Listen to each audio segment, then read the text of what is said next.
Zoom is there. 1, 2, 3, 4. I declare a thorn war. 1, 2, 3, 4, 5, 6, 7, 8, 9, 10, 11, 12. Do, do, do, do, do, do, do, do, do. That's not the right phone. Is that the bat phone? It's the bat phone. Where's my phone?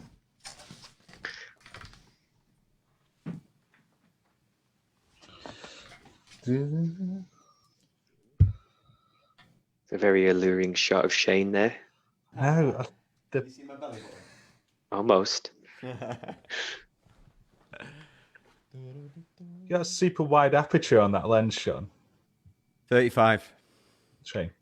35 mil. What speed is aperture. it? Oh, sorry, Yeah. 1.4. Yeah. I'm gonna say I might have to crack out my my DSLR for next time. I've got envy. Bokeh Yeah, you look envy. good. Bokeh envy. Love a bokeh off. Bokeh off. Bokeh, yeah. Bokeh face. I think I've got it at about 2.9 though now. Right. I wanted a little bit of bokeh, but you know, I didn't want to brag. I didn't want to be a bokeh show off. Don't know. That's pretty cool, man. 1, 2, 3, 4, 5, 6, 7, 8, 9, 5D 10, Mark III. 11, 12. Oh, nice. Grab his dick and twist it! I did weddings for about 10 years. Ah, okay. So just kind of peeling off now. I'm lost interest. So Do you still use your camera? yeah. I'm out with it most of the time when I'm not in lockdown. But yeah, it's all right. It's a good hobby. I had a 6D until maybe a couple of months ago now. I've just got the A7, but I had a 6D for photo and a Sony A6300 for video. So I Right. just sold them both and just got the one thing to do both of them. Just got the one thing. It's a good camera, that. A7, did you say? Yeah. I got the MC11, so I used my Sigma lenses that I've worked for my Canon. Yeah. Straight onto this one. Oh, that's all right. Cool. Right, we're rolling. Oh, Rolling with the homies. our mic's hot. Yeah, I told you they were mics hot about 5 minutes ago. Yeah, but I thought you were just testing and then turning them off again. No. They're hot until I say mics are cool. Our mic's hot. Mics are hot, yeah, we're streaming now. Our mic's Just cool. tested the stream. Ooh, what's that noise? It's not hot. What did you do Okay. then, Shane? Oh, sorry. There's some sort of better? high frequency buzz there. Then. Yeah. Sorry, mate. Is that better? That's better. I Yeah. like some notifications. Was it? I don't know. Right, shall we get this show on the road? Go on then.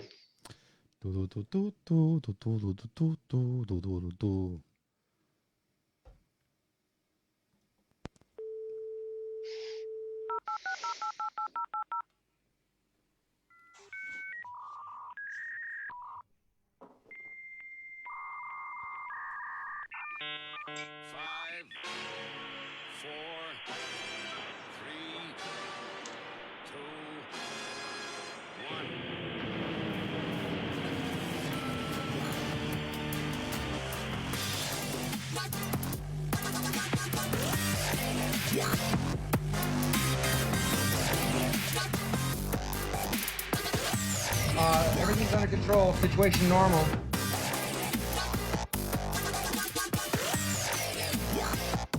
Hello, willkommen, bienvenue, konnichiwa, ni hao. I got them all in, Ben. I didn't Jumbo, know Jumbo. Jumbo. Jumbo. Jumbo. Welcome to the Jumbo. Amish Inquisition, the Isolation Tapes, episode 126. I'm Amish Yes. Phil. I'm Amish Ben.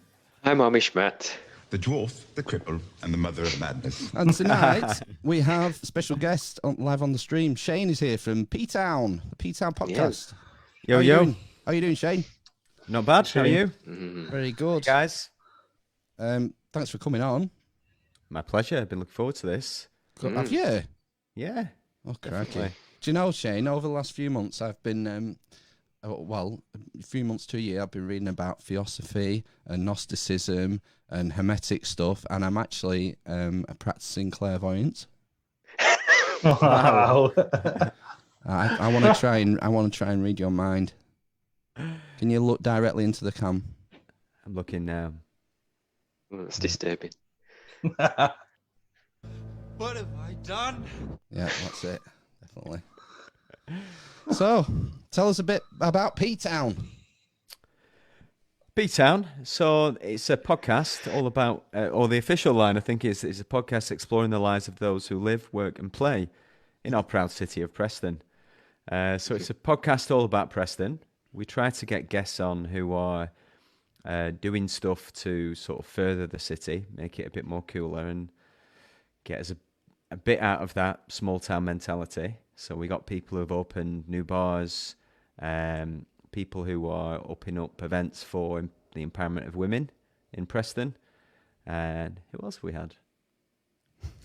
Father and son rap duo. So that was a good one. I really enjoyed that one. I did my first Zoom call with them two last night as well, actually. Right. Yeah, caught up with them. But yeah, so we get people on who are just doing stuff that is good to hear about, and try to just raise the profile, really. I mean, you had an episode drop yesterday. I haven't had a chance to listen to it yet, but what was that one about? Oh yeah, so there's lady Danielle France. She's got a disease called autoimmune. Oh, I forgot the other part of it, but essentially, she's got a deficiency of white blood cells, or some part of white blood cells, that makes her particularly susceptible to respiratory disorders. So she's obviously worried about coronavirus and pneumonia, but she's not recognised. Her condition is very rare, but she's not recognised as on the shielded list or as a vulnerable person. So she can't go to the shop, but also she can't get any sort of online deliveries prioritised or anything like that. Wow. So Blog Preston did an article on her, and then I give her a call, and we had a chat about it as well. So at the moment, what I'm trying to do with the podcast as well is speak to people who just need to get something out there. So I spoke to a coffee shop who were trying to raise money to stay open, pay the staff, and then I spoke to Danielle as well about that. I actually have another episode lined up next week for a lady who does talks on domestic violence. So obviously domestic violence is expected to go up. People rattling around the house, and obviously people can't get out of the house. So let's raise some awareness for that as well. Is it a case that a condition has slipped through the net, and that the government's posted advice and they've included all these conditions, but this one's so rare that... I think it's that, yeah, probably. Yeah. I think there's I imagine there'd be a ton of conditions that aren't catered for, but they probably just go down, okay, well, who's HIV or anything like that. And I remember when it was the deputy chief medical officer was doing the press statement, and she said they'd identified something like 1.5 million people, and they were in the process of writing to them all. I mean, it's a huge logistic thing, isn't it? It's just, it's that people who have slipped through the net, they need a direct line where they can get the help then, don't they? But it's probably the same line where the people who are in the net are calling for, check up, because you don't get a letter to say confirmation that you've been entered onto the list. So there's a lot of people just waiting to see if they can get online and get the online shopping and stuff. So there's no real confirmation. So imagine you've got some sort of bottleneck for people who are trying to call to see has it worked or not, and then you've got these people who are trying to go through the first stage who can't even get that far. Yeah. Crikey. Yeah, if you've no family network around you or anything as well, it's doubly tricky, isn't it? Yeah, well, she said her family's in Cumbria, and obviously, they are over the age of 70 as well, so she can't actually, interact with them physically, so she's more or less on her own. Yeah. So it's a bad one. Is she getting people to get some stuff for it though? Is she having help to get her essentials and that? She found help on Facebook, a Facebook group, and a local pub/restaurant sent her over some food. So she has got some food at the moment, but she did stress many times that she didn't have enough milk and she drinks lots of cups of tea. So if there are any listeners who wanted to send her some milk, it'd be greatly appreciated. But yeah, she's got some food to be getting on with now, but the problem itself hasn't been solved. Crikey. I think that's a lot of it, isn't it? They're trying to sort of engender this kind of blitz spirit, aren't they, the government, and do things. I don't know. It's easy to say, kind of on the cheap, really, but that's what it comes down to.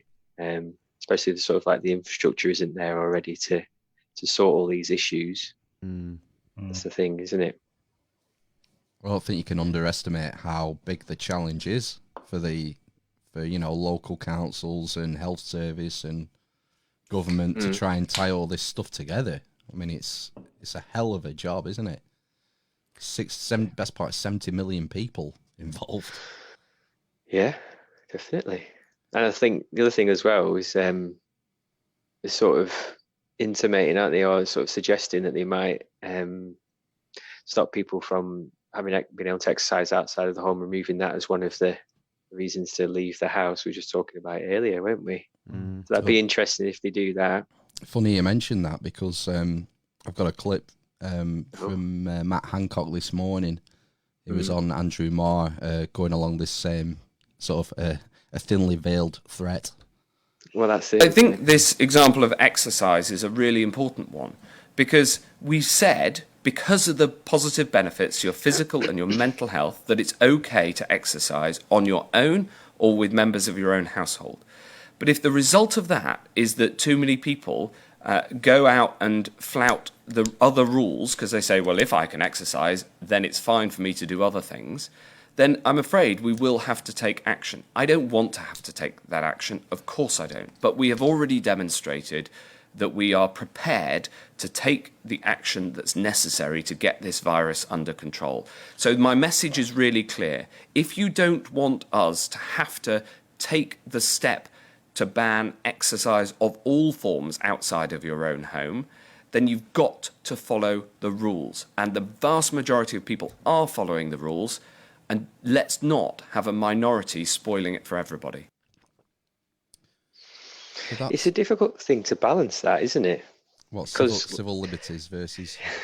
Well, not so much civil liberties, but just from a personal kind of standpoint, in that I've got like I've got a 4-year-old, an 11-month-old, and then a wife as well. And they all need walking. So, but what is, so you're allowed to go out the house and do exercise. That's what essentially what it is, going for a walk or whatever. Where are you supposed to do that? Are you supposed to just do it anywhere, but as long as you keep 2 meters away from everybody, kind of thing? Is that the gist of it? Walk around your local streets, I guess. You're not supposed to travel to anywhere. Yeah. Well, yeah. So we didn't drive. So like yesterday, we walked around a park. There was people there. I think we managed to keep away from most people. My wife said that she saw somebody, and it was like a gaggle of kids, a couple.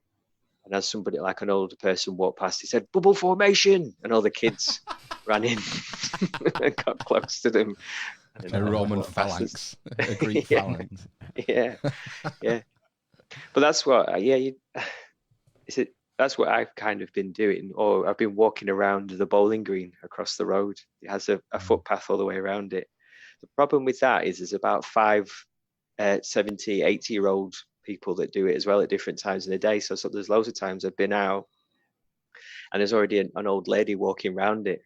So I had to sort of go back home because it's in use already. It's pound the streets. I know. But even when I go down onto the street at the bottom of the road, it's quite busy. There's quite a few people on it. Well, my missus last week she was still going out running. But she gave up halfway through this week because she said she was constantly crossing the road to avoid people, and she's got a running machine, so using that. That's the other thing, though, isn't it? Is it what are they calling it? Isolation fatigue or something? Fucking hell, we're only 2 weeks in. I know. This is what I worry about. I this has got to go on for probably 3 months at least, and I don't see how we're going to hold it together. I really worry about that. What do you think, Shane? Do you think we have the fortitude? It's gonna go one way or another. It's gonna either be it will progressively get worse and people will get more and more frustrated, or this is just the sort of breaking in time when we're frustrated now, but eventually we're going to sort of fit into the swing of things and this will become the new normal. But what's your money on? Knowing the English people will be getting pissed in the park in about 2 days. But I mean, if you live in London, if you live in a big city, it's difficult to say that you can't drive anywhere to find isolation, because, you know, if you walk out into the streets for your exercise, there's going to be a shitload of other people doing that. If I live in Walton Dale, I can just go, you know, there's woods that side I can get onto near the river anywhere, and I can be sort of on my own. So it's hard to find a sweet spot for everyone, because cities and people who live in the country are completely different. Maybe they need to have 2 tiers then, and actually lock down cities like they did in Italy and Spain at the moment. Is that what they've done? Is it different for different areas? Yeah. It kind of makes sense. It's shit for people who live in cities, like, but I don't know. It makes sense, doesn't it, to do something like that? Unfortunately, it piss a lot of people off. I think if they take away this 1 hour of exercise, it's going to be more detrimental to this whole thing than people aren't just going to say, "Oh, okay, well, look, we stuffed up, we lost our hour." There'll be repercussions, and I think it'll get progressively worse. And the police really don't know how to handle this. There's a disparity between this 1 hour rule and what the actual I don't know what to call it, the actual legislation, the guidelines say. Is it Section 6 or something that says there's no mention of a 1 hour? It's just saying you can leave your house to exercise or to go for essentials. I mean, what is essentials? Nothing is really very specific. So if you're trying to police people on what the police interpret that to be, then it's going to be different everywhere, and people are just going to be frustrated with the inconsistencies. There was a video that went about this week. It was taken on Peckham Rye Park, and it showed this police van driving through the park with just mowing people down, just trundling across at 5 miles an hour with his loudspeaker on. I've got the clip. Sunbathing at Peckham Rye Park. Exercise only, please. Thank you. That's not real. It is. I've got the video. That's not a real police officer. It is. Like Frank Spencer. Fundamentally, it's unenforceable, isn't it? They need our consent. This is the balancing act that they've got to sort of, the tightrope they're walking, isn't it? Is it a £30 fine or something that you've got and a warning? I don't know what it is. There was, I think, 2 people have been up before the magistrates today for having a barbecue on the beach. Oh, really? Yeah. I read about 2 people. There was one who went into a hospital and then live streamed it or took pictures and put it on Facebook saying, "Oh, I've just walked into a hospital. It's supposed to be in lockdown," all this kind of thing. Fucking hell. When there's a big sign outside saying, "Don't come into the hospital." And then the other one was someone had been into a Lidl or an Aldi or something like that and licked his finger and started wiping it on produce, basically. And he'd been arrested for that. Which Why would you do that? Should be arrested for that anyway. No. Dirty bastard. No, what's that all about? What is it that people have got in their head that they think that's a good idea? Just for the gram, innit? Yeah, probably. Yeah. I'll live stream this shit. Basically. The guy going into the hospital to record it, sounds like something a bit of a conspiracy theorist might do. What was he? I read these posts. I can't quite remember what he was. The gist of it was. It didn't seem like a conspiracy one. Right. Because there are a lot floating about this COVID. And the 5G masts. The 5G. I was going to wear a tinfoil hat, but my wife said there wasn't enough tinfoil for me to make a hat. It wasn't allowed. She said I could make a small one. I wanted to wrap the tinfoil right around my head for the full effect, but so we had an argument. It's got to have like a... Sorry, Sean. Shane. Sorry. I was just going to say, if you got some Ferrero Rochers, you could use the little tinfoil that they come in. Too expensive. Like a hammocker. Yeah. Oh, Ambassador, with this tinfoil hat, you're really spoiling us. It's gold as well. yeah, gold foil hat. Yeah, a better conductor. But I mean, these conspiracy theories are driving some people to take fucking extreme measures. Have you heard what happened in LA this week? God. No. No? Fucking, I'll go play this. This is unbelievable. It's like something out of Speed 2. Thank you, Craig. And now to a really bizarre story from Los Angeles that involves the U.S. Navy hospital ship Mercy. A train engineer is charged with purposely derailing a locomotive at full speed on Tuesday, trying to ram the ship. Well, Mercy arrived in port last weekend. It's there to support hospitals that are overwhelmed with COVID cases. The engine crashed through several barriers before stopping about 250 yards from the dock. Well, police say now that the driver told them he was suspicious about the ship's reason for being there, and that is the reason he attempted to ram the train into it. Was it like a freight train, I hope, rather than like passenger? Yeah, no, but was it? It was just the freight train, I think. I don't think he had. Right. He didn't have Annie and Clarabelle behind him. That's what I mean. And he was shamefully short, wasn't he? 250 yards from the dock. That's pretty good for a locomotive with no track. Well, he obviously wasn't going fast enough, was he? But that's fucking nuts. So what did he do? How did he derail it? Was he going around the corner and just going too fast or something? Jump button. Yeah, you need to dig down into the details of that. Talk about doing everything like everything's bigger and better in the States. Yeah, There's people burning 5G towers in the UK, though, isn't there? In Merseyside, isn't there? Is there? Apparently. I thought it was Merseyside, wasn't it? There's some in Liverpool. There's definitely one in Birmingham. Yeah, right. Someone set fire to. Yeah, it's crazy. Is it a coincidence that they're saying they just happened to set fire to a mobile mast and it linked it to 5G? No, the amount of shit posting on Facebook about 5G causing, I've not read it. So what is the gist of the conspiracy theory of why it causes it then? So coronavirus is a completely made up thing, and it's just the symptoms of actually being under the influence of 5G radiation. And the government have cooked up this coronavirus conspiracy to try and ease pressure on the NHS, which was already under strain anyway.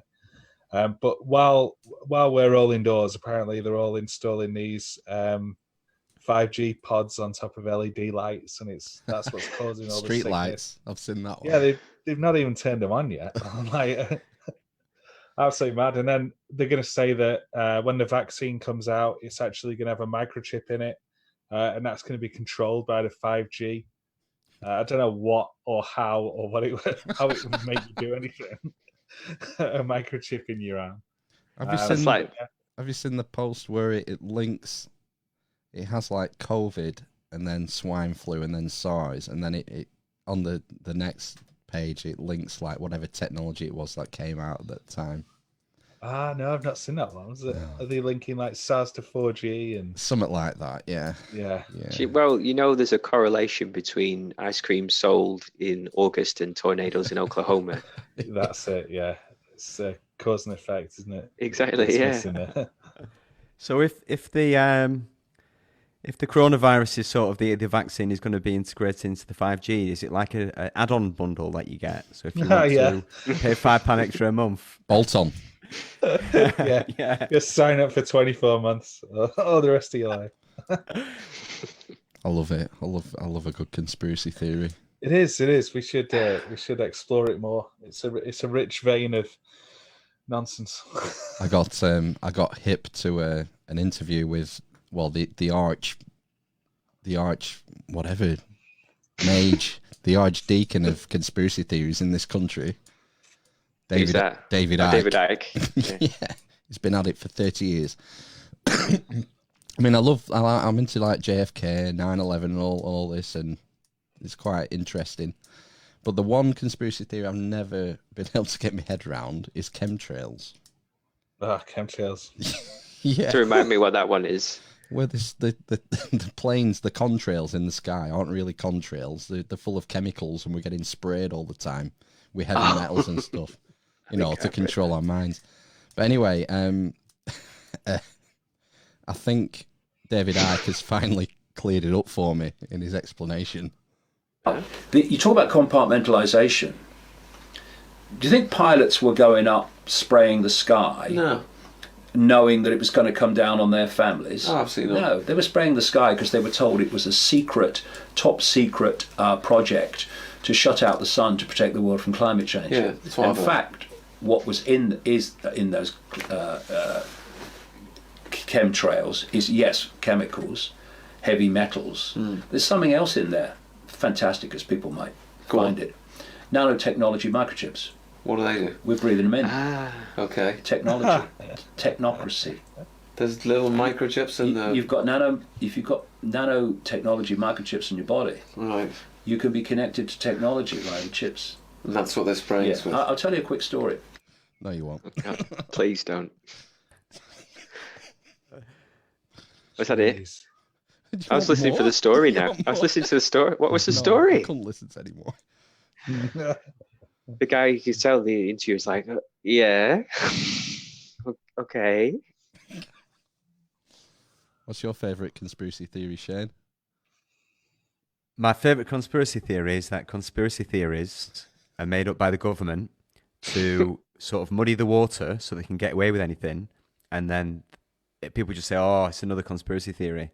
So they've started all the conspiracy theories so they can get away with anything they want. The old switcheroo. I think you're far from the truth there. There is a conspiracy theory that the CIA invented the term conspiracy theory. And they were the first to use it in the 1960s, I think, after what was the report that investigated JFK? The Warren Commission. When the Warren Commission came out, apparently that's when the term conspiracy theorist started being used, and that it was a CIA op. Ah, okay. So, probably a good idea, isn't it? I don't know. No. Yeah, I would say so. What do you think the anti-vaxxers are thinking at the moment? Think they're sticking to the guns, or they're shitting themselves? I think they're a bit quiet. Literally. Yeah. I think we're months, maybe a year away from that, aren't we? From shitting ourselves, from a vaccine. From a vaccine and shitting ourselves. We can't have the vaccine before they turn the 5G on, otherwise the chip's not going to work. The thing is, can you imagine if they came up with a vaccine next week? That would really send the conspiracy nuts wild, wouldn't it? I've just bought 2 months of Huel. Can't let me out now. You have to. I did a job for a customer once, and he had a stockpile of Huel on top of his fridge. But you need to enlighten me, Shane. What is it? It's a food replacement. It's supposed to have all the vitamins and minerals that you need. All the macro. That's a conspiracy theory. If ever heard one. But I bought some because I was spending too much money on shopping. I bought it way before the coronavirus. But then when the coronavirus lockdown happened, I thought, okay. If this shit gets really real, I've got food replacement. But now I've just used my credit card to buy more food and leave the Huel in the cupboard. So how do you ingest it? Fine. Anally. Suppository. You don't have to, but I prefer it that way. It tingles. Is it like... that? But it's sterile, and I like the taste. Is it a pill? Is it like Slim a paste? Fast? It's like protein shake. Right, okay. Just so it like actually that. fills you up. It does, but I've never had it just on its own. You're supposed to have it water to start off with, and then you can start to maybe put soy milk in and stuff. But it's fucking dry without the water, isn't it? Yeah, it stops you from eating because you got cotton mouth for like 3 days. But I mixed it with like a banana and milk and everything. So yeah, it filled me up, but I don't know if it would have filled me up had I not done the extra stuff around it. And is it like Slim Fast? You have a shake for breakfast, one for lunch, and then a regular meal at night? Yeah. Depends. Really? They give you a little chart that says, what's your aim? Is it to slim down, or is it to bulk up, or is it to stay alive? Right, so you put like, I guess there must be like an app or something where you put your age and your weight and your sex in, and then it gives you your dosage. Is that it? No, it's calorie based. So it'll say for a man you need 2,500, and we've got, I think it's 400 calories in one serving. So, you know, whatever you want to do, you want to have 6 a day or whatever it is, or you want to have a meal or whatever. So does it have like a balance between protein and carbs and? Yeah, protein, carbs, vitamins, B vitamins, all the different vitamins you need. It's actually real food as well. So it's like oats and flaxseed and all different stuff. So it's not like it's just a manufactured...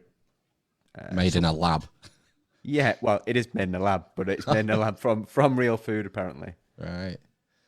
That's interesting. Because there's been a big rage over keto diets over the last couple of years. And people going high protein and low carbs. I've tried that a little bit as well. Yeah. Not so much for the weight loss, but you're supposed to be... When you're in ketosis, you have a lot more energy. And apparently a lot of our energy slumps, like at midday and late afternoon, come from carbohydrates and processing carbohydrates. But when you get into ketosis, ketones, they don't have the slump, and they're a better way of creating energy. How long were you on the ketogenic diet for? A couple of hours, something like that. But I felt it, yeah. I feel really energetic, yeah. I had a steak and then just sat on the couch for a bit, but I didn't fall asleep, so it must be working. I found if I had like a chicken breast and some salad rather than a sandwich for dinner, then I wasn't tired in the afternoon. Yeah. Something like that. So it does work, that kind of carbohydrate lull thing. Eggs is a big one, isn't it, if you're trying to go keto, I think. Yeah, eggs. I've reintroduced bread into my diet, though. I went bread-free for a good 3 months, I would say. What was it like? Do you feel different? It's just, yeah, I definitely made a difference at work. So I sit down all day at the computer, or talking to people. So, you definitely, after like a couple of hours after you've had your sandwich and your dinner or whatever, you start to feel a bit tired, and that didn't really happen. And when I got home as well, so normally I'd sit down on the sofa and all the kids start pestering me and my wife, and I'd be like half asleep. But when I was doing that, it didn't really affect me that way. Yeah. So if that isn't scientific, I don't know what is. It's the best scientific anecdotal evidence I've ever heard. Exactly. So now as well. So your diet's going well, Ben? Yeah. Apples I and think black coffee. I'm down a cup size. Is that? It looks like Guinness. Yeah, it is. Yeah, that's like one it's meal. It's a bit like Huel. It's got all the nutrients I need in a beverage. It's full of iron, isn't it? Didn't you say pregnant women should drink Guinness? That's right. Yeah. Back in the day, yeah, when smoking was good for you as well. Yeah, that's the opened up the lungs. Yeah. Menthol. Oh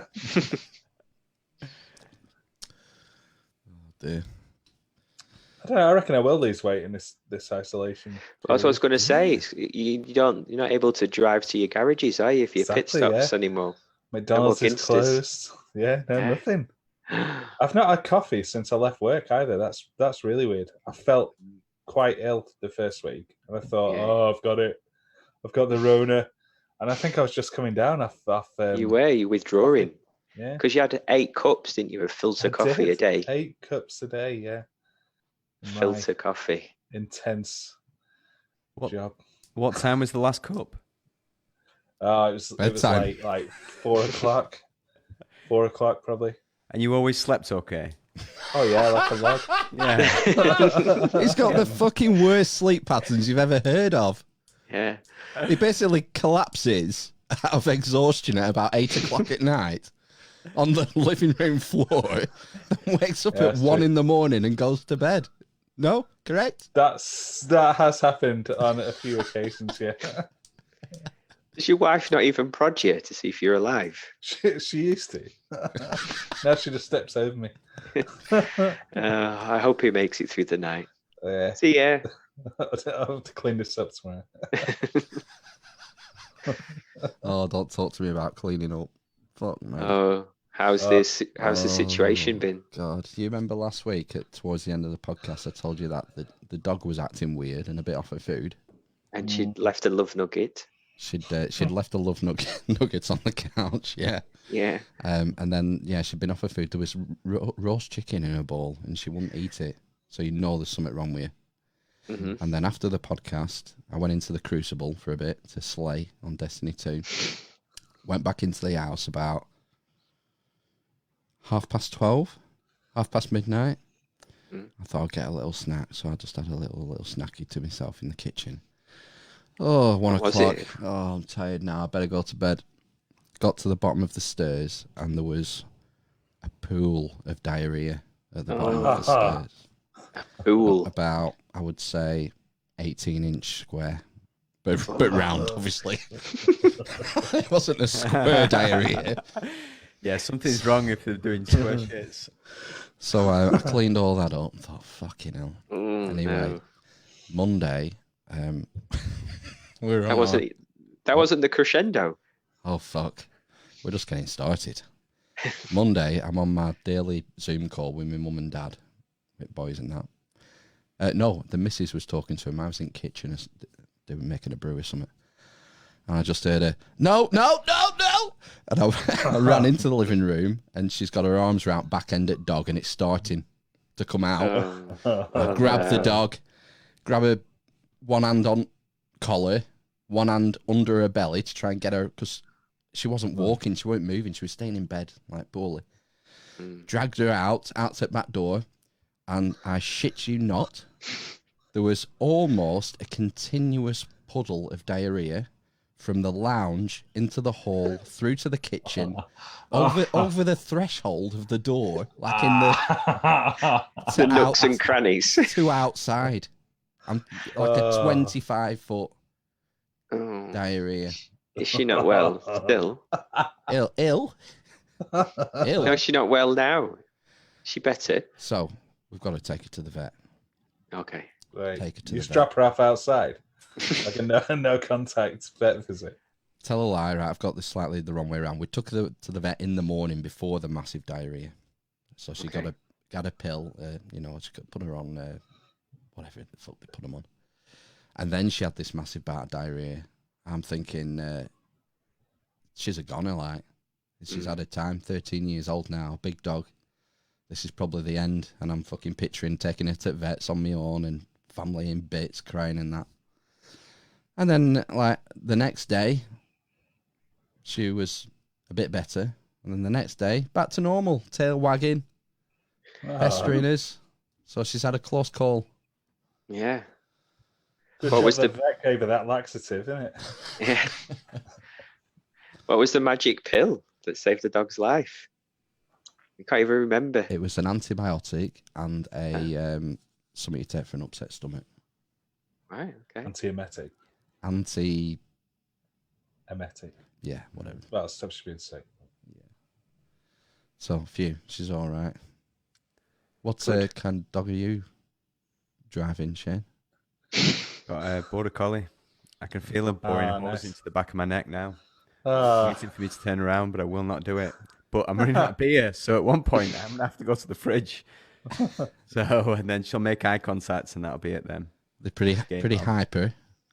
Really hyper, yeah. It's difficult actually. This just in the lockdown, need a lot of exercise. That kind of breed, don't they? Especially at her age, like 1 as well. You know, she's she's hyper. So yeah, we play ball in the house. The first week of lockdown, I played ball in the car park. So I live in a ground floor flat. So I just go out into the car park and we play. But she grazed the paws on the tarmac. So for the next few weeks, I had to tape my socks to her feet. Which was fucking hysterical. It looked great. When they're trying to walk with them, I'm like, whoa. Yeah, it's even better. It's like, oh, I'm sorry for you, babe. You're bleeding on the carpet, but yeah. Yeah, it sucks to have. Everyone, I'm walking down the street and people are looking. She's got like these big like Nike socks on her. Nice. But yeah. But and then I went on Amazon and bought some boots. And I thought she's a small dog because she's quite small for her size. So I bought small boots. They were like Action Man boots. I forgot like that. Like what it means small. So yeah, they didn't work. But I think she's healed now. Good. Good. But yeah, I had a shit incident with her as well. I gave her a little bit of Chinese when I was drunk one night.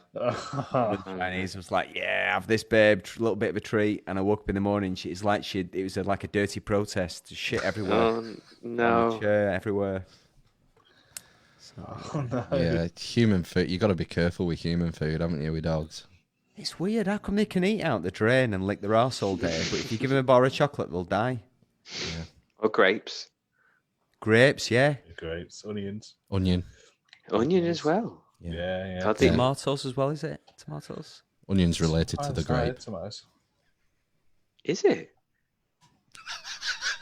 No. They're both French things, aren't they? Yeah. Maybe it's just the French things kill dogs. They've both got 5 letters Berets. in their name. Conspiracy. Yeah. 5 grape.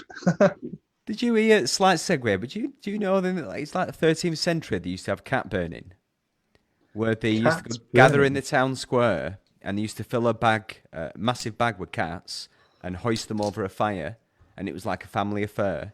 All the kids used to be there out eating sweets and stuff. And they roasted the cats? Roasted the cats alive just to hear them scream and stuff. In Britain? Yeah. No, in France. France? It's like a family pastime. Really? Like a cultural thing? So not like any religious or... Completely culturally accepted, just normal thing that you used to do. Is that similar to the... what was it they threw out of a bell tower in Spain? Is it a donkey or something? You not heard that story? Oh, yeah. Have you heard that one? No. Donkey. Should I quickly Google it and see if it's true? Yeah. I'm sure it's been stopped. There's something about Spain. I put Spain on here. Spain donkey. Donkey. Careful how you word this. You're going to get some extreme results. Bell.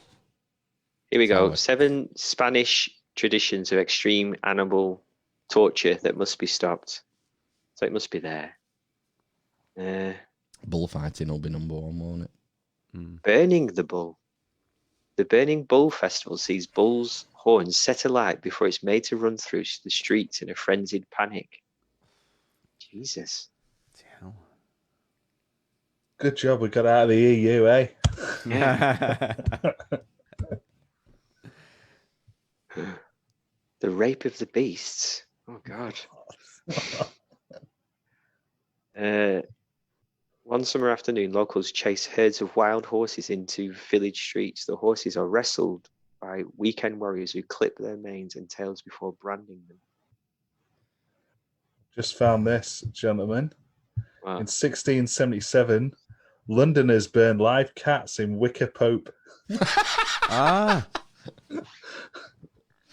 That's brilliant. We'll have to post a link to this on the show notes for your reading pleasure. But yeah, in Wicker Rope, yeah. I see it's goat. What's Pope? Goat. In a wicker Pope, like what's a Pope? An effigy, leader of the Catholic Church. Yeah. A large wickerwork figure of Pope Innocent XI, an effigy that reportedly cost £40 to make in 1677. Jeez. Wow. A celebration to mark the 119th anniversary of Elizabeth I taking the throne. Well, if it's for our beautiful royal family, I don't mind it then. That's what did we do tonight for the Queen when she was on telly? I didn't see any effigy burnings or anything. Things must be bad. No, it must be bad if they've wheeled out the Queen. Is Prince Charles recovered now? 97. Apparently so. So Boris doesn't know, has he? No, he's still got a temp. What would he do? He wants to watch that. He's got a pregnant wife at home. She's had it, hasn't she? Yeah. She's had it. She said on Twitter she'd had it. Oh, really? And got better. I think I might be wrong, but I think the medical advice is if you're self-isolating and your symptoms maintain for 7 days, I think you're meant to go to the hospital or to the doctor. Or you ring, see what the deal is. I've got a conspiracy theory for you. Go on. That whenever something like this goes down, the PM or president is immediately taken out of harm's way. And that maybe it's a cover. Well, he was doing the press briefings, wasn't he? Yeah. Is that considered to be in sort of... Oh, he's not doing them now. Section. He's not done them since he went into isolation. What about Trump? No one cares. Maybe it's our plan and not the Americans. Maybe it's just our strategy. The UK conspiracy. Did you hear Trump's response to wearing a face mask? Yeah, I'm not going to be doing that. Yeah, kings, queens, presidents, it's just something about it. I'm not going to be doing that. Yeah. Yeah, I kings, said, queens, and you. He said the other thing is I've been tested and I don't have it, so I don't need to worry about that kind of thing, is what he said. Jeez. I read that story. But there's a lot of debate still, isn't there, about whether or not it is helpful to wear masks, because it's sort of comparing us to like Korea and Asian countries where it's more acceptable, culturally acceptable to wear masks, and they wear them for the smog. Pollution. Yeah, but pollution, yeah. But also for sort of like etiquette. So it's seen as impolite if somebody's got like hay fever and to be sneezing if they don't, even if they sneeze into a tissue or whatever, you should have a mask on and sneeze kind of thing. Well, there's a benefit to it then. And wearing any sort of mask or face covering, if you're going to be coughing or sneezing or, talking. But yeah, I sort of reading though that depending on sort of what you put around your face has an impact on whether it stops it or something, stops the virus coming through or the rest of it. Well, it's not. I think that's people. There are two trains of thought, aren't there? One is wear a mask to stop you getting it, and the other's wear a mask to stop you giving it to someone else. And if you're just wearing like any kind of covering over your face, you're going to prevent that expulsion of droplets from you to other people. But it ain't going to stop you catching it. Only if a properly face-sealed mask had helped with that. And even the N95s aren't, well, they're not 100%. Are they not, Ben? Effective, no. They're only 95% effective. Really? You can get a P100 or an N100 mask, and it blocks 99.97% of particulates. All right. Really? I think, or it might be 97. It's quite high, but it's not 100%. There's no mask can give you 100%. Ben, can you just mute Shane for a minute? It's not saying that. He's just swapping something in the microphone, I think. All right, you're on mute, Shane. I know the official advice is that, from like the NHS type people, is that you've no need to wear a face mask, or there's no scientifically proven benefit in wearing a face mask unless you're in like a frontline healthcare sort of situation. Yeah, whereby you have the actual face fit respirators in that case, and they will stop or prevent healthcare workers from getting the virus. Vaccine. Calm down, everyone. The nano microchips. But I think this.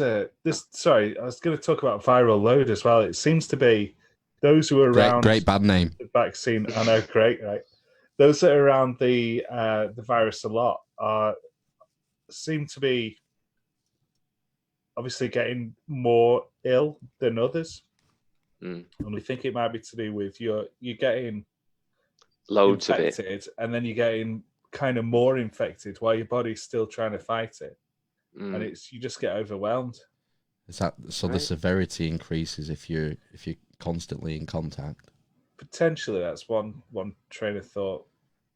That's around, but it's quite worrying, isn't it? Especially if you sort of reading the stories about not having enough PPE. People, I was like reading an article today about sort of like nurses wearing bin liners because they don't have aprons and stuff. Really? And wearing bin liners on their head because they don't have sort of hair coverings and things like that. It's just crazy, really, isn't it? Or the other side of it is there is going to be sort of there is a worldwide shortage of all kinds of those things that are required, aren't they? Matt Hancock is. Are you back with us, Shane? Do you want to sorry. Unmute Shane. Oh, you go, you're muted back him. on. He's muted him. It says red. On. There you Try are, again. back. Oh, no, you're not back. Not getting you. undo. Can you sign? It's me to make it. Me to make it, Ben. Other than offensively. Oh, no. Unmute. Oh, try again, Shane. No. Are you miming? One moment. One syllable. Sounds like silence. The silence. The sound of silence. I was going to say Matt Hancock has been making a few statements of bigging up Burberry because they're apparently making PPE now. Well, apparently, like I don't know if is it Chanel or Dior or something that he's repurposed all of the or some of the manufacturing, if it's all of it, to make sort of medical gowns and masks and things like that. Really? So people are doing it, yeah. I think Ralph Lauren's done it as well in America. Right. I know, what was it, Brewdog? Yeah. Making hand sanitizer.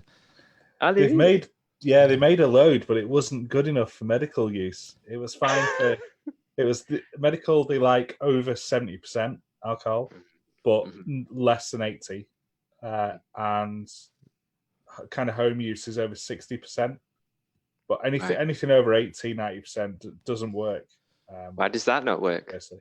Because the alcohol doesn't stay in your hands long enough to kill it, to destroy the outside of the membranes and stuff. So you need to mix it with something that's going to stay wet for a few seconds at least. The punk they made a shitload, and it wasn't. They tried to donate it to medical community, and they were like, "Oh no, sorry, it's not good enough." So they've had to go and reformulate. But hopefully they'll give that other stuff out. I think it's good, all this stuff. The punk hand sanitizer was 65%. 65, yeah. It wasn't high enough for clinical use. That's the one. But it has gone somewhere else, and they're working with the NHS to get it sorted. I saw That's good. as well on the news that MIT had sort of open sourced a design for a $500 ventilator. Who had? Oh, you? MIT. I think it was MIT. Men in Black. Yeah. Men in trousers. Can you hear me now? Yeah. Hey. And you're back in the room. Level's okay. Yeah, fine. Yeah, good. It's I've only got 2 ports, so I needed it to charge my Mac. It was on 10%, but I had one for video and one for audio. Anyway, you probably don't need to know this part, but I'm back. It's all right. I'll write you an email explaining what happened. Good. I'll do you a PowerPoint. We Put it in a blog. Can be our first blog post. We know from our experiences with trying to get the live stream working that it's just a fucking nightmare. Mm-hmm. It's things that worked a week ago and you've not changed any settings for some reason don't work the following week. Yeah, it's a bugger. Yeah. I don't know how many times I've probably tested this about 3 or 4 times today to make sure it was right. But what I didn't account for was that we're going to be doing this for quite a while, and I've been testing for 3 minutes. So the charge thing slipped by me. Oh, it's not like a plug-in adapter, is it like a FireWire charger or something? Yeah, I need the H6 to use one USB and the camera to use another USB, and I've only got 2. Right. So I did pull out already a line out into my camera. So thank God I had that. Ah, well. These things happen. It's a mini adventure. Yeah. Mm-hmm. Why have I got it? I've written down dog-ill curtains. I don't know what the curtains are on about. Did you think it was curtains for the dog? That's it, Ben. That's there you go. Yeah. How are you coping with the 2 kids, Matt, at home all the time? It's been a bit shit, because the baby appears to be teething, so he's trying his best to do up the back poos, but the nappies are holding at the moment. But he's also been crying a lot in the night. So this morning I had to get him into bed with us at 10 to 4 because he was crying. So then he's a bit ratty in the day as well. And then the other one just appears in our bedroom at 6:30, dressed as the superhero of the day. So this morning it was Batman. It was Batman today. But yesterday we had to have a little break from costumes because it was getting a bit weird. In what way? It was getting a bit too upset about not being able to wear costumes, and because basically peed his pants in about 5 costumes and they're all in the wash. And he was getting upset because they weren't dry yet. So we had a little break for the rest of the day from Stop costumes. fucking pissing yourself then. Exactly. That's what I shouted at him, but he didn't understand. What's an up the back poo? An up the back poo. Have you never handled a baby? Go on, and I'll tell you if I'll answer that question at the end. It's like a breach at the back of the nappy, isn't it? Yeah. So I assume migrates upwards. I assume what happens is when a baby's suddenly sat down, so it's sat upright, if it's a liquid poo, it gets fired out of the ring so fast it goes up the crack and then up the back in the weakest point of the nappy and then up. Wow. And it all leaks out basically. How far up? All the way. Sometimes some to the neck, face. Mainly the neck is the highest I've got to, I think, personally. Oh, I've had a sheltered life then. Halfway up the back's probably a record for me. Is that the max? No, Yeah. We had neck. Yeah, especially if they're breastfeeding and even looser. At the beginning, they do those horrible yellow ones. Yeah, high pressure. Straight up. Do you know, it never bothered me, the smell of nappies, or the smell of shit. They don't start smelling until they're on actual food. I think that's what it is. Once they get onto solid food, human food. Once they come off the Huel. Soylent Green. Well, the human turds, yeah. He went through a phase of being constipated as well. That was awful. I sometimes see him doing massive poos, so that's something you'll never forget, basically. See that angle. I've developed a new technique this week to For pooing? No, for coping with the kids. Okay, are you just locking him in a room? No, the 8-year-old over the last 12 months or so started really getting into Pokemon. Mm-hmm. Oh yeah. He watches the. That's got one of the best theme tunes I've ever heard. It's amazing. There's a proper face melting guitar solo as well after the second verse. Honestly, it's one of the finest songs ever written. Even better than Jason and the Wheel Warriors. I said one of the finest. All right, okay. So he watches the program, and he has the cards as well, the Pokemon collecting cards, and he's got about 4 tins full of them. And each tin's about 6 inch and about 4 or 5 inch deep. And I was taking him to bed the other night, and I take the 4-year-old up first, and we dick about and play cards for half an hour before I call the 8-year-old up. And I'd called the 8-year-old up, and that's when the youngest one goes to sleep. And so 8-year-old must have been dicking about, making a load of noise, and I'm like thinking, I need him to pipe down so the 4-year-old can get off to sleep. I just went, how many HP has a Midnight Foam Lycan Rock XP Rainbow promo got? I was like, I'll have to check. And then he's digging through all these cards. He's got about 500 of them. And then 5 minutes later, 248 points, Dad. I can just throw Pokemon questions at him, and he'll have to check it, you see. And it gives me a bit of peace. All right, yeah. Do you know what I was thinking? They should start Pokemon Stay. Oh, yeah. Yeah. They pop up inside your house. Yeah.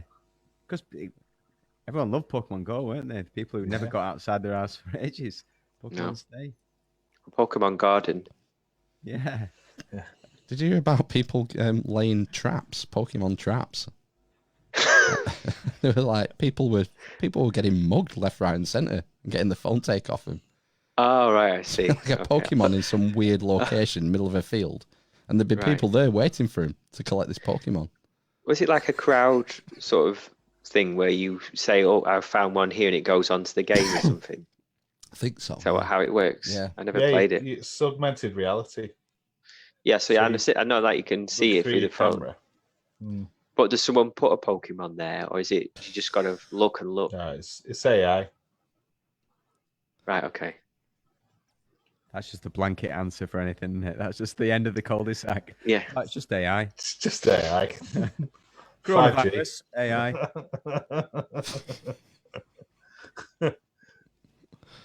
Apparently the Chinese used AI on the coronavirus as well. Tracking interaction between people, and they used it to try to crack the vaccine as well. Friggin' Orwell would be turning in his grave. Mm. Yeah, they have the social credit score in China as well, don't they? That's the new thing, isn't it? They're pushing, is it? Yeah, you don't. If you say something, that goes against the. It's exactly like. Did you see Nosedive, Black Mirror? Yeah. It's exactly like that without the technological part. That's the Bryce Dallas Howard episode, isn't it? Yeah. Which one? The Bryce Dallas Howard one with the new Facebook. The phone. Sort of. The girl with the red hair. Ah, is that her name? Yeah. Yeah. Ah, okay. Ron Howard's daughter. Did you not know? No. No. From Happy Days. Happy Days. She's out of Happy Days. No, Dad is. Your dad was. She's pretty. I like her face.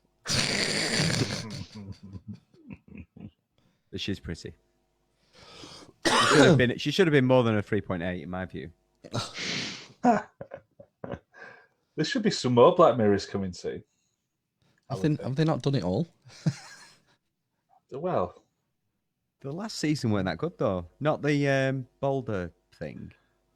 Bandersnatch. I mean the one before Boulder Snatch. Yeah, the one before that was a bit lame with the Miley Cyrus and the the doll.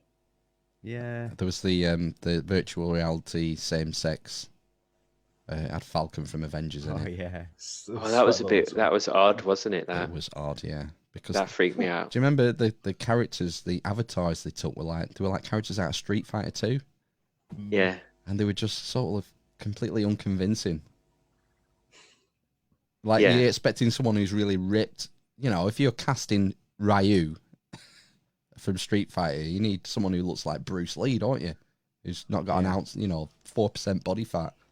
And I don't know, it just sort of it broke the fourth wall for me. I think that's the wrong expression, but if you were to turn gay for a video game, what video game would it have to be? Zelda. 3, 2, 1. Destiny 2. No, Tetris.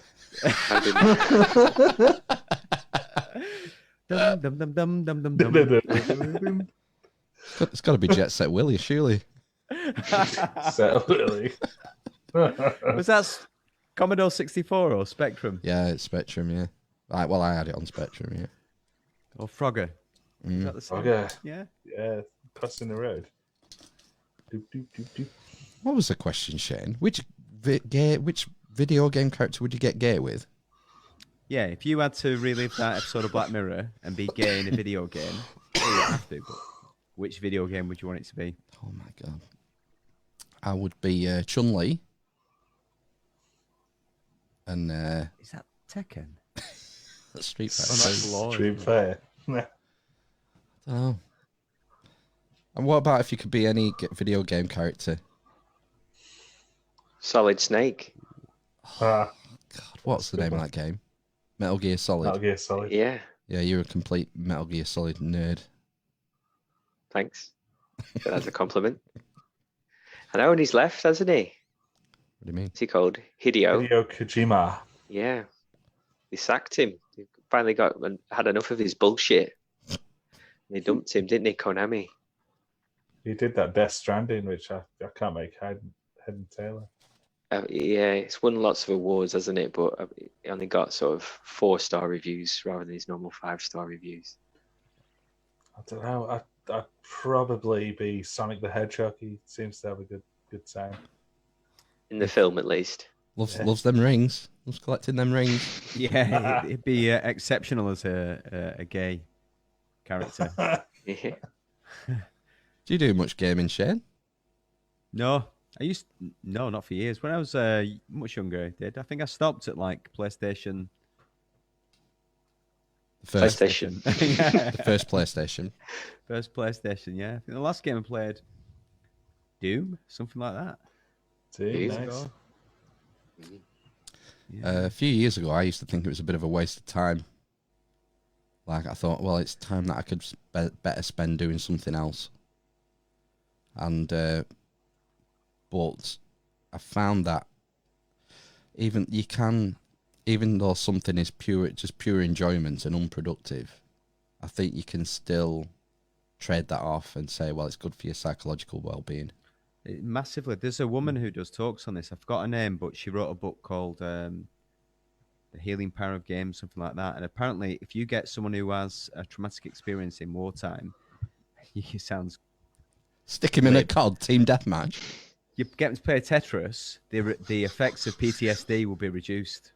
So the effects of gaming actually are very good for you psychologically. It's probably something to do with working memory, that. Yeah, probably, yeah. How do you mean? Well, sort of like the theory is with PTSD is that when you in like a traumatic event like that, something awful happens, you're having so much stimulus put into your system that the memory doesn't get laid down properly, essentially. So it stays in your short-term memory rather than being processed and put into your long-term memory, into storage, essentially.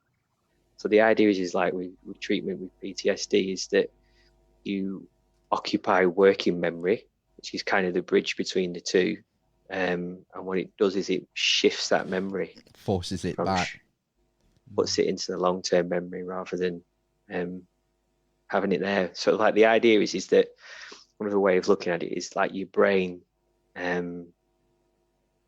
it's kind of that thing of the older part of the brain, the amygdala, sort of fighting with the prefrontal cortex, the more modern part of the brain. So like your more modern part of the brain thinking, shit, this happened. I know it happened. We have to keep it there. They keep going over it and over it so nothing like that ever happens again. Where you sort of like, sorry, that was the old part of the brain. And then the new part of the brain is thinking, well, hang on, that happened in the past. Let's kind of process it and stuff. That's what it does, basically. So what they do is, have you ever heard of EMDR? No. I think it's eye movement desensitization. I was thinking electromagnetic radiation damage. No. Basically, what they do is you, in a nutshell, you move your eyes from side to side, or you follow a beat. How big is the nutshell? That big. How are you supposed to fit into that nutshell? Move your eyes from side to side. So you move your eyes from side to side. That occupies your working memory, and then you think about parts of what's happened. And it moves it back. Basically, it works. It kind of makes sense with the psychedelic angle as well, because people have been using that to treat PTSD, haven't they? And that maybe a psychedelic experience can occupy that front-term memory and push the PTSD back. So if you do something really embarrassing and you don't want to remember it in the future, just quickly move your eyes from side to side for 5 minutes. Well, I think it's maybe if you were sort of in going to die at the same time. So say, for example, you were masturbating on a motorway bridge and completely naked, and then you fell off and you smashed your ankles to pieces while landing on a car and almost died, then yeah, potentially something like that would help. Quickly move your eyes. Is there a threshold where less extreme than that? Like if I'm in public and I think there's a step where there's not a step, and I do that kind of half, and I'm embarrassed, so I don't think about that every night for the next year. if I just do the quick eye shifty thing. You probably just need to talk to someone, to be honest with you, as to why you think it's embarrassing to fall off a curb. What you need in that situation is for everyone else's eyes to start shifting elsewhere. I just go, oh no, you did her. Yeah.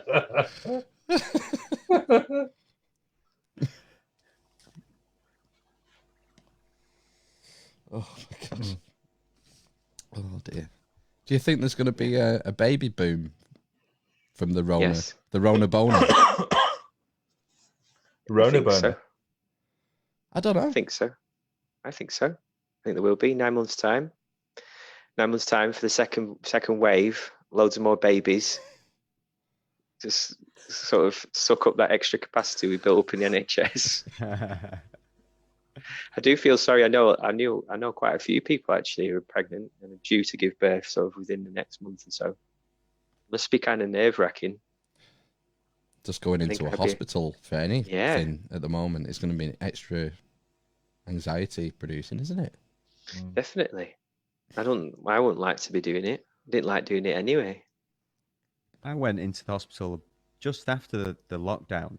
I'd hurt my thumb during jiu-jitsu weeks ago, and it hurt, and it's like a little bit deformed. So I thought, I've got to go now because another week or two I'm not going to be able to go into. Anyway, I went in, and the owl had the garbs on, and they took my temperature before I could get in and stuff like that. But it was empty. And then the x-rayed it, and the doctor saw me. And he went, yeah, it's a little fracture, but it's going to be okay. And then he high-fived me. But I didn't want to high-five him because we're not supposed to. But I thought, well, he's a doctor, and you can't leave someone hanging. Yeah. So you know she had a damaged thumb, didn't he? You didn't go for like the thumb. I just shifted a little bit across. So, it's just a little side high-five. I'd have totally gone for a thumbs up in that situation. It's fine. What a cool doctor. Yeah, I know. Yeah, he was quite cool. He was a cool guy. I'm glad I met him. Changed my perspective. Eamon Holmes was in the news this week talking about the baby boom. Well, it's related to the baby boom. But they got into some controversy because apparently they weren't observing the social distancing, even though they're a married couple, Eamon and Ruth, on This Morning. Oh, yeah, because on the sofa on BBC Breakfast, they sat really far apart, aren't they? Yeah, so they got a bit of flack. Anyway, they cleared it up this week. This is our version of self-isolating or whatever distancing because we are intimate. We can. Is that not the term? Occasionally. Is that not the term? We're allowed to sit. We're the same household. I don't know how intimate it gets. Well, we're blooming married. We are blooming married. Just in case you didn't know that, you might be new to This Morning. Yes. We are married. Don't panic. We don't have to self-isolate because we've been this close to each other for weeks and weeks, years, in fact. Okay. Because we fuck. Oh, God. Occasionally. Occasionally. I don't think there'll be a bit. Well, there won't be a baby boom in this house. I know that much. No, if there's anything to you to sort out, is it? I think she'd be quite keen. Oh God, don't go there. No more in this household now. No more. Two's enough for anyone. Yeah. Yeah. So much more hard work, the second one. It is, yeah. People say, they'll look after each other. Yeah, in 10 years. What people say to me about my dog. You should get another dog. They play with each other. Is it not the same for kids? No, it's twice as much work. Yeah, the youngest one just headbutts the older one basically already. Oh, shit. When he's playing with the eldest one's quite nicely playing with his little bat cave in the corner. The other one comes bounding over to him, crawling like a frog, dragging one leg behind him for some reason. And just starts headbutting him out of the way so he can play with something that's just age inappropriate for him. I've noticed that with R2, the eldest one leading with the head. It's almost it's like a frustration thing, I think. You go head, like getting your head right in the way. It's like it almost looks like a natural response. It's like that footballers when they sort of rub their heads on each other. It's that exactly like that. that butting thing, isn't it? Yeah, it's You like a what? primal butting instinct. Ugh. But our two have been excellent, really, considering the upheaval in the routine and everything. Yeah, I mean, I can't, we're coping. It's still alive. We're still alive. Can't believe we're only 2 weeks in. Yeah, it helps when you lay down a routine. Like we're still doing schooling pretty much all day. We'll try and blag it for next week as well, even though technically it's half term. Oh, is it? Well, Easter holidays now. Are you not tempted to rewrite history if you're in homeschooling? Just tweak some little bits. Yeah. This is what really happened the at French 9/11. came along. Wait for this bit. A wicker pope. Burnt all the cats in it. And we still do that every 4th year. So Only on a leap year. 29th of February we do it. Wicker pope, 1,000 cats. Street food. We call it street food. Street food. COVID-20. Stink. Do you know what I did? I have a new experience actually this week. Go on. Even though we're in isolation, Mm-hmm. I watched a streamed mass this morning. Ah, from the Pope, was it? It wasn't from the Pope. He's doing it in Italian, I believe. But Oh, no, right, it was a church. Latin, I think. It's a church in Thurles where my other half and her family's from. Right. And they're doing all the services live streaming on Twitch. Oh, Twitch for the kids. So I thought it was quite interesting. Is your wife really into church then? No.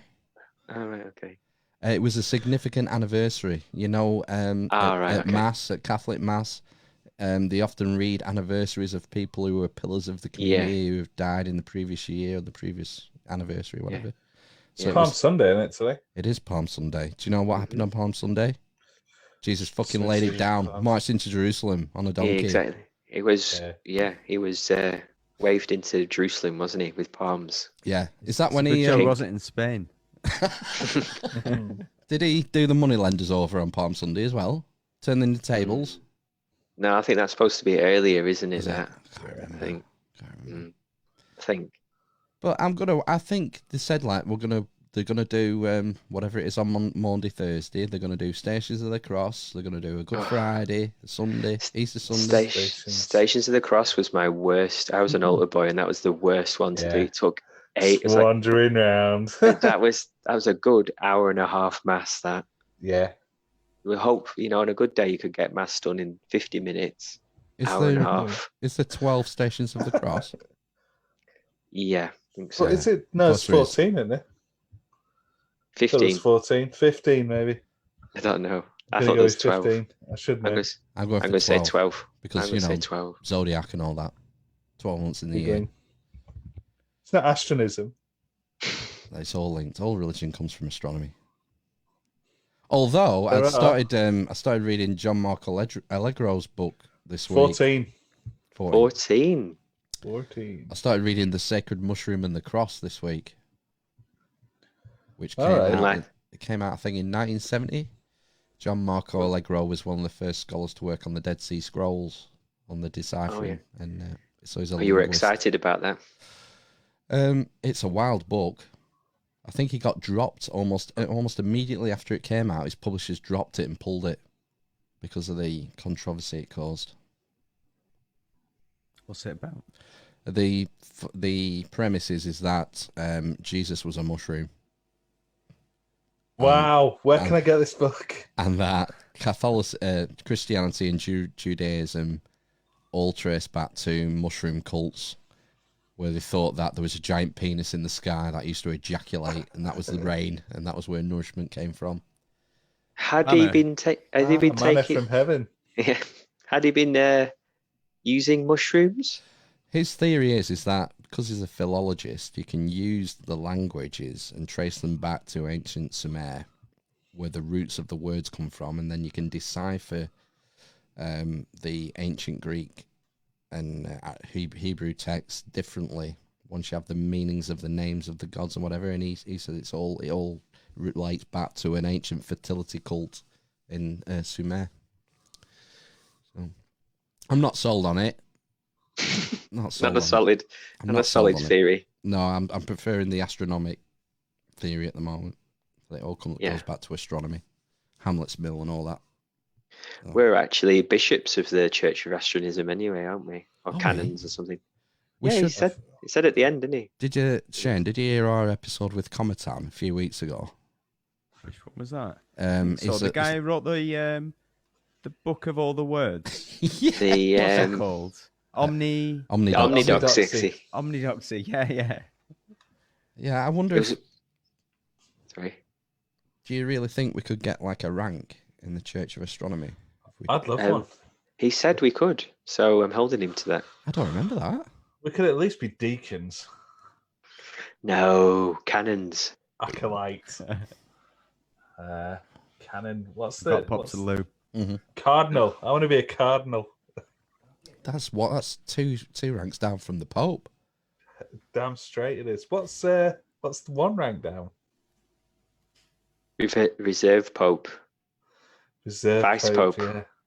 There's Vice Pope. There's a something cardinal, isn't there? Oh. Like an arch cardinal. You can see Shane's dog now. Oh, yeah. Oh, yeah. What's she called? Can't remember. Dog. She'll be able to hear us. She will. No, headphones. Dog. Yeah, that's what I mean. Won't hear us through the headphones. Come on. Pope, cardinals, archdeacons, bishops. What was the first one, Ben? Pope, then cardinals, then archbishops, then bishops, then priests, deacons. Maybe I was thinking there was like an arch cardinal or something. The laity. Matt, when you were an altar boy, were there any did anything really funny happen? Funny horror? Yeah. I can remember. I mean, there was shenanigans. There wasn't anything particularly really funny. The main memories I have are all the bumming. No, I was never abused, and all the priests were very nice, actually. My favourite memory are being paid too hairy, being paid £5 for a wedding once. So that was a lot of money in early 90s, I would say, for me. Getting to ring the bell, that's not a euphemism. Yeah, 3 times. Now, is that the offertory bell or the tower bell? The Eucharist bell. It had both, but no, the actual tower bell. So the motor broke once. So there was a button at the bottom of the tower. Church has changed now, and you pressed it and it rang the bell, and then you turned it off. So you could go up through the gallery, the choir's gallery or whatever it was, where the organ was, and there was like a nylon rope, like a blue rope, all the way up to the bell, and you pulled it really hard, and if you got it really going, you'd shoot like 10 foot into the air if you hold on to it. Well, 2 foot. You would fly up into the air, so that was fun. And there was naughtier altar boys as well. So the what do you call it? The thing that smells and smokes. Incense. Incense. That's it. So the incense shaker used to put like these little charcoal discs into it. Is it a crozier or a brazier or something? Something like that, and then a brassiere. You had to set fire to that, something, heat it up, and it went red. And then you put the incense on it. It was like a shisha. Yeah, and then, but instead of putting one in, you could put loads in. So this lad would always put loads in, and used to go into this little side room on the altar to do it, and there'd be so much smoke built up in that room, it starts seeping out through the door. And the door opened, it just go. Nobody batted an eyelid. Yeah, no one batted an eyelid. I know. Stuff like that, basically. We went on a trip to Alton Towers once. Right. Yeah, we went to. That was good. Whitewater Valley, I think. But I was with Monsignor that day, and he made us go on the swan boats. Everyone just sat around going, "This is the worst." Well, we were Monsignor. You mentioned going past the where the organist used to be at our church on the balcony. And the last time I went to church, they'd had an organist, and it sounded like Les Dawson. Yeah, she's not very good, is she? Oh, is it the same one? Yeah, she goes. And it's like she drops a key every so often.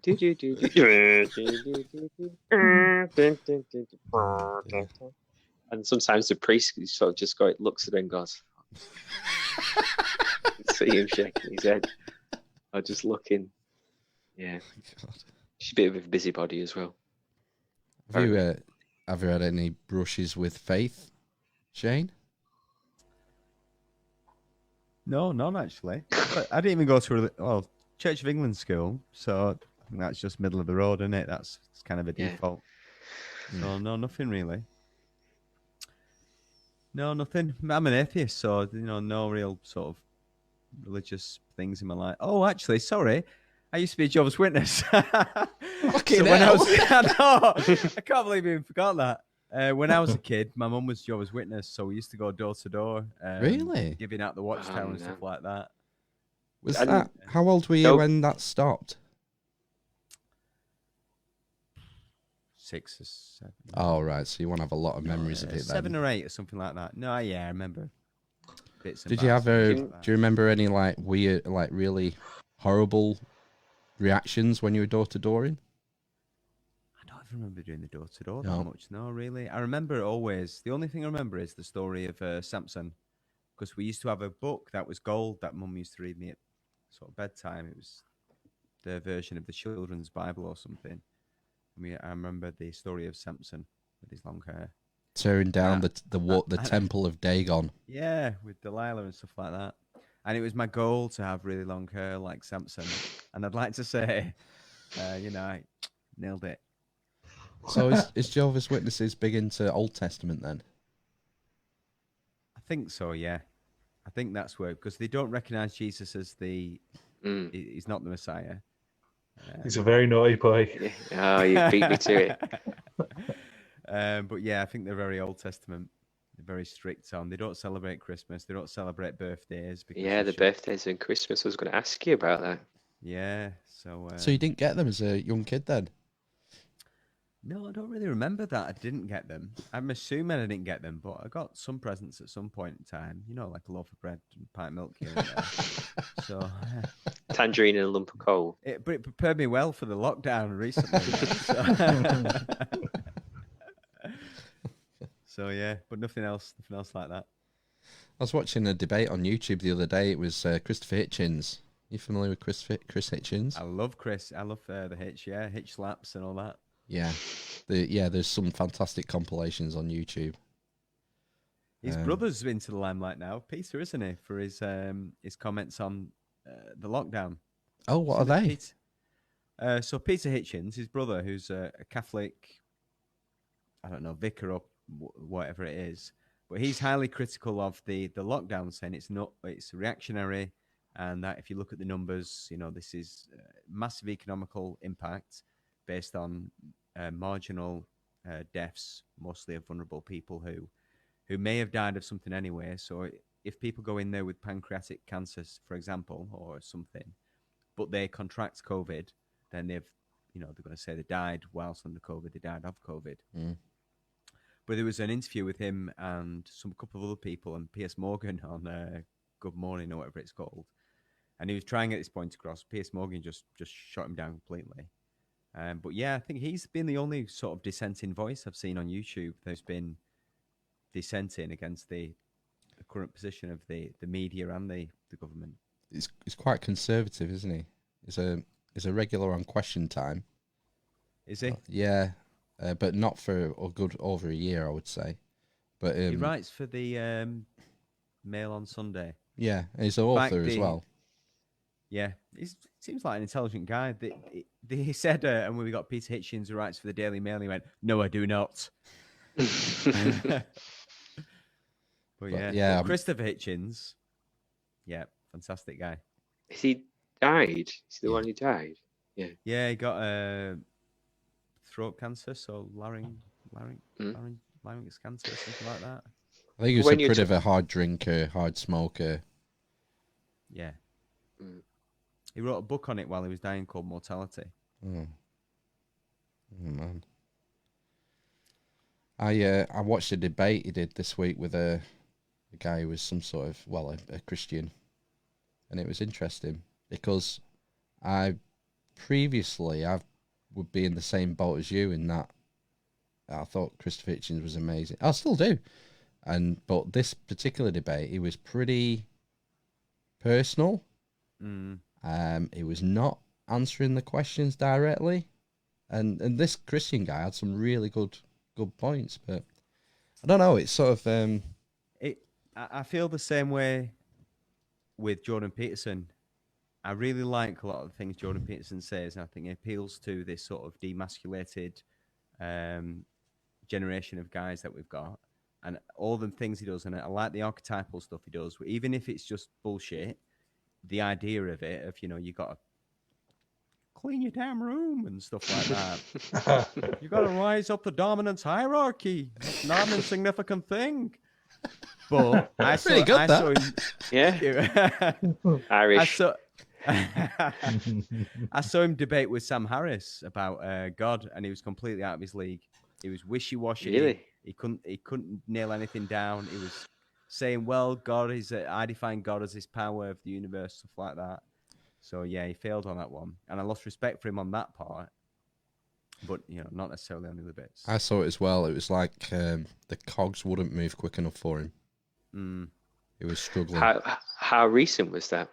Because of what we've been talking about. It was about a year ago, more maybe. It might have been deep into his tranquilizer addiction at that point. Hey, anyone can have a bad night.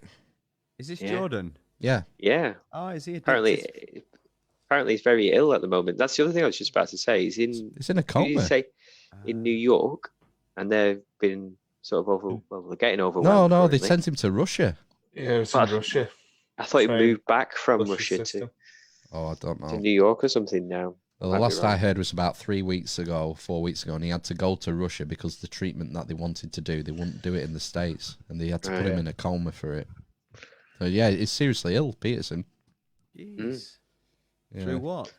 What's the addiction? Yeah, addiction to opioid. Yeah. Is it? I don't. Yeah. Is it, Valium. Benzodiazepam, I think.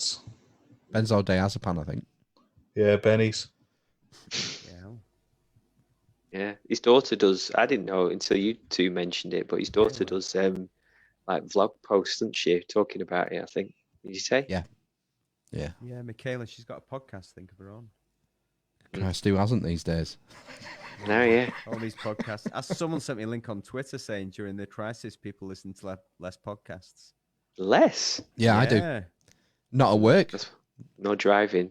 That's when I'd probably listen to them if I was going to listen.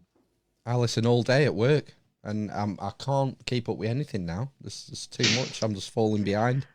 Life's passing you by. We need to get on Pornhub. Take our tops off and do a video.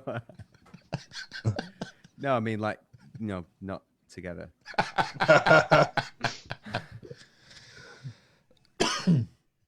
You go first. Pornhub are offering the premium for free now. What can be on the premium that's not on the free? What more is there out there? Yeah, no adverts. Is there adverts? I don't know. Never go on. Nice sidestep. Nearly fell into my trap. Well, let's not talk about your laptop, Phil. The infinite tabs. Oh god. Have you been following the Jeffrey Epstein thing, Shane? I get confused with the Epsteins now. So and the Weinstein. There's Harvey Weinstein and Epstein. Anything with a Stein in it now, I'm thinking. So which one's that? Is he the one who died, committed suicide? Oh yeah, hung himself, choked himself to death. Yeah, I did follow that for a bit. Yeah, there was a development this week. The lawyer of the who was representing some of his victims has come out with a book, and he's gone into detail about some private conversations they had, and I had to take a clip. This way, Brad. For most of their nearly 11-year legal battle, Brad Edwards fought Jeffrey Epstein in the courtroom. But in 2015, Edwards says Epstein suddenly started reaching out personally by phone. It was always his idea to speak. I never had his phone number. He would call me, and his phone would come up mysteriously, all zeros on my cell phone. He says Epstein asked to meet at this Starbucks in Boca Raton, Florida, starting a series of secret rendezvous. The early meetings were him trying to figure out a way to, in his words, divorce from me, cause me to stop prosecuting him. We were at the corner table right outside Starbucks when he leaned over and said to me, Brad, if you keep pursuing me this way, somebody's going to get hurt. Someone's going to get hurt. Threat. Little did he know. It's going to be him. Who's the other Steen then? The one who's got COVID now? Weinstein. Harvey Weinstein. Harvey Weinstein, yeah. 23 years. He's going to have COVID for 23 years. Well, yeah, he'll be it's in part prison. of his sentence. Yeah. They're not offering him the microchip. No. He can't get the bundle. He's going to be on dial-up in prison and can't get the vaccine. Yeah. I wonder if he'll have to be kept away from the main population. This is a huge problem. That's brewing in our prisons, isn't it?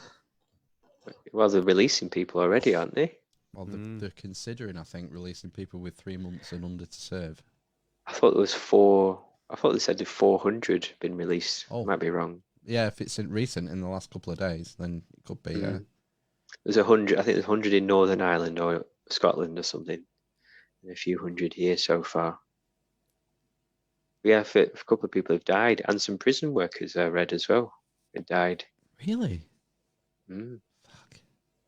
That might be like that viral load thing that Ben was talking about, being around sort of sick people. Apparently, if our service doesn't sort of work to capacity, we can all be redeployed to work in the hospital. Really? Doing what? Don't know. Vasectomy clinic pre-op scrub assistant. Well, I didn't get that job, did I? Shaving men's balls? No, I didn't get it. So how would you be redeployed? It didn't say any further, did it not? No, there's a redeployment hub, and if you're not able to work to capacity, you will be redeployed to somewhere else in the service, in the trust. It's more than likely be the hospital. So I guess, I don't know, I'd be a porter. Right. Cleaner, I don't know. Fuck.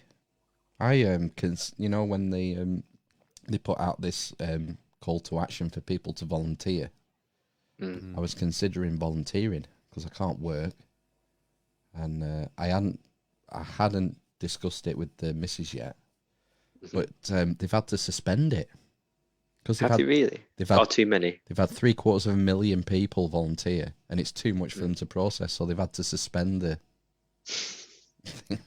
for volunteers. That's an upside out of all this. Yeah. There's still people about who. Yeah, loads of busybodies out there, isn't there? Have you seen when you go outside the look some people give you? Like, everyone's checking everyone out. Like, are you doing essential business out here? Is it? Or is that your kind of brisk walk? Paranoia kicking in again? You know, when you're falling off that curb, you're thinking about it all the time. Maybe, yeah. Maybe. Well, I read an experiment about that. It was people, what they do? They did an experiment where people used makeup to put scar tissue on people's faces. I think I've read that, yeah. The experiment was to see how many people reacted to it and noticed. And just before they went out, they said, we're just going to touch it up, and they wiped it off. And everyone come back went, yeah, I could totally tell people looking at it all the time. That's all they were looking at and stuff. So, yeah, maybe that's it. That's like a placebo exercise, isn't it? Yeah. Yeah. How your own cognitions affect your sort of thoughts. Your perception or your perceptions. Weird. Yeah, I just walk a little bit faster, so they can't quite work out what my normal walking pace is, and they've no baseline. Well, just one leg goes really fast, the other one just balances by going super slow. Just going in circles. Well, there was a story last week. I want to say it was Wiltshire Police had set up some sort of hotline where people could dob people in. Yes, I think there's a few services that have done that. But yeah.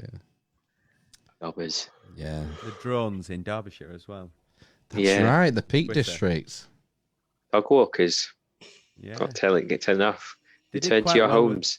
Yeah. Is this essential? They did quite well with the After Effects, though. I've got to praise them for the motion graphics.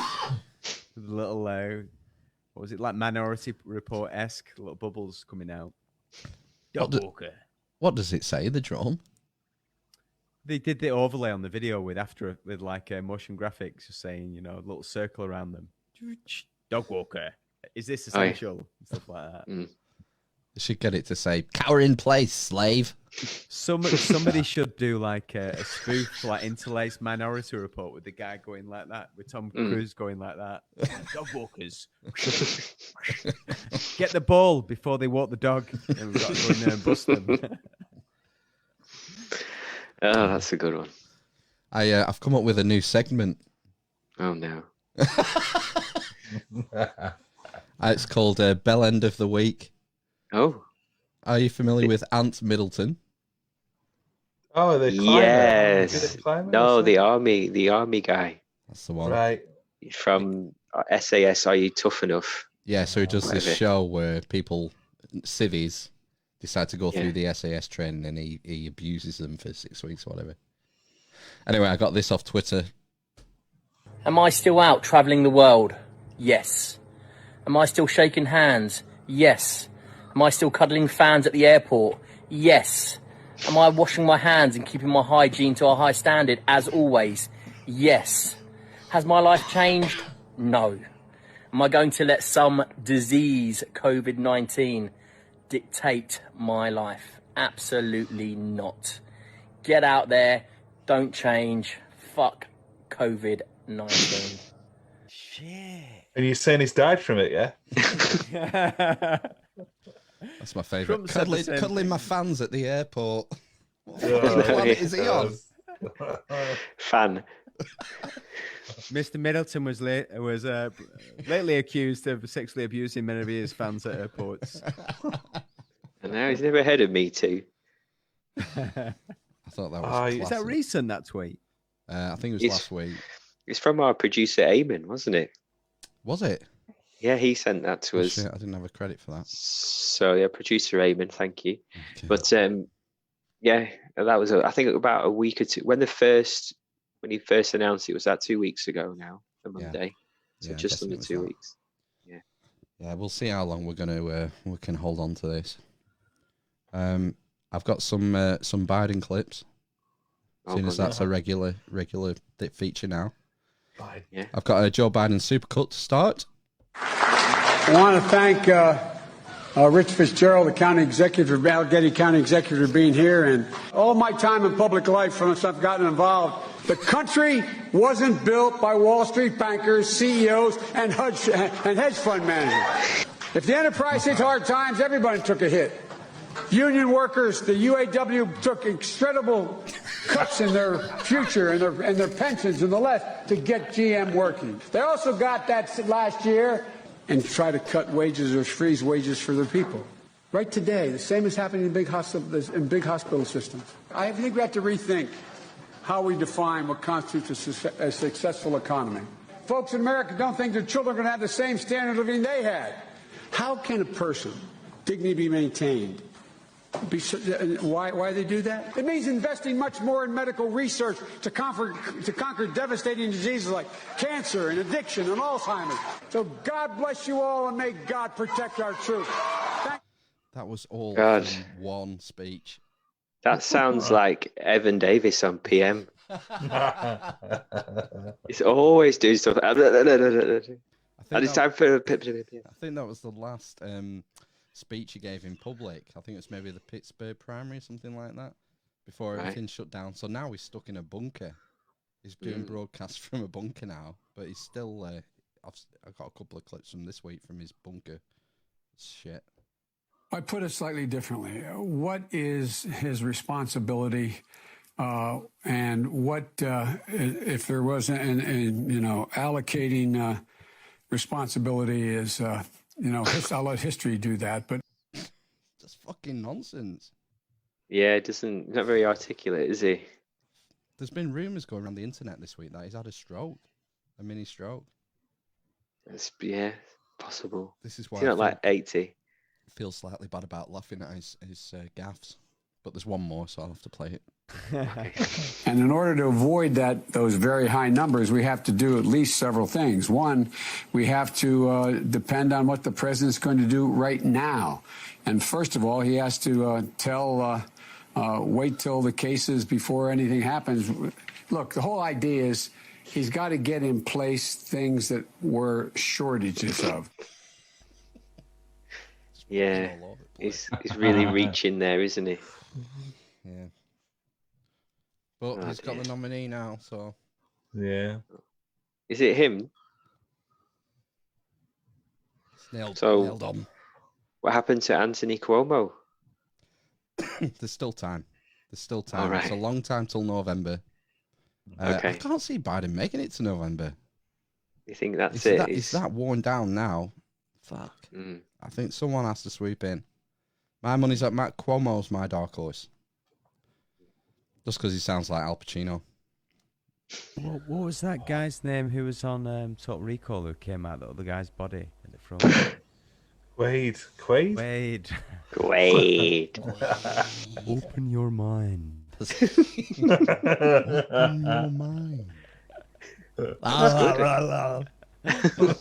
Get down. Dark-haired, athletic. What a film. Yeah. Top 10 for me, I think. Total Recall film. Oh, yeah. You see the remake? Yes. Yeah, it's terrible. It had Kate Beckinsale in it, though. Yeah, the best thing in it, but definitely Saving Grace.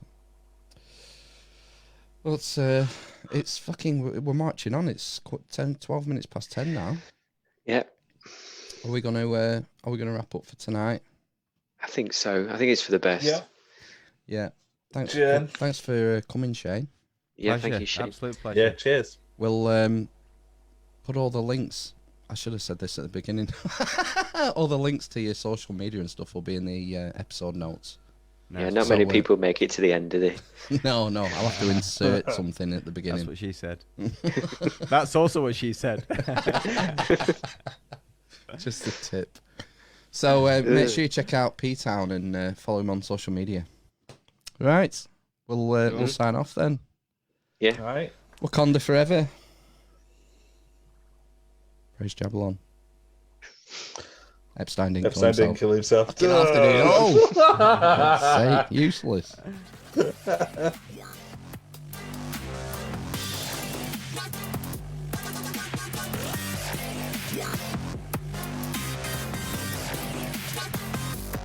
Like a judgment day and terminating mode, like. They are. Yeah. So amazing in their love. Jesus Christ. Because I'm literally a communist. Nice. Was I meant to have turned off then? Absolutely. No.